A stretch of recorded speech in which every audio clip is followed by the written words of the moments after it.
আজকে হবে খাসির তেলের পকোড়া। তাই খাসির তেলগুলো ভালো মতো কেটে নিয়েছে, তারপর নিয়েছে পেঁয়াজ, আদা, রসুন, লঙ্কা সমস্ত কিছু পেস্ট করার পর চালের গুঁড়ো ছিল, চালের গুঁড়ো লবণ দিয়েছে, তারপর সে পেস্টগুলো দিয়েছে, তারপর এক এক করে জিরের গুঁড়ো, ধনে গুঁড়ো, লঙ্কার গুঁড়ো, হলুদ, গরম মশলা সমস্ত কিছু একসাথে ভালো মতো দিয়েছে। মশলাগুলো দেওয়ার পরে জল দিয়ে ভালো মতো মাখিয়ে নিচ্ছে এখানে। আর মচমচা করার জন্য, পকোড়াটা মচমচা করার জন্য সেখানে দিয়ে দিয়েছে একটুখানি সুজিগুলো দিলে মচমচা হয়, তাই সুজি দিয়েছে। খুব ভালো মতো মিশিয়ে নিচ্ছে এই ব্যাটারটা।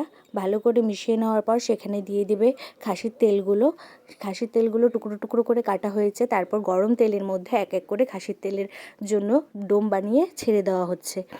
আস্তে আস্তে করে এখানে লো ফ্লেমের মধ্যে রাখা হবে। তাই পকোড়াটা খেতে কিন্তু দারুণ হয়েছিল। এই যে পকোড়া ফুটছে, আর এই পকোড়ার ভেতরের খাসির তেল একটুও গলেনি, খেতে কিন্তু দারুণ হয়েছিল। তোমরাও বানিয়ে খেতে পারো। টাটা।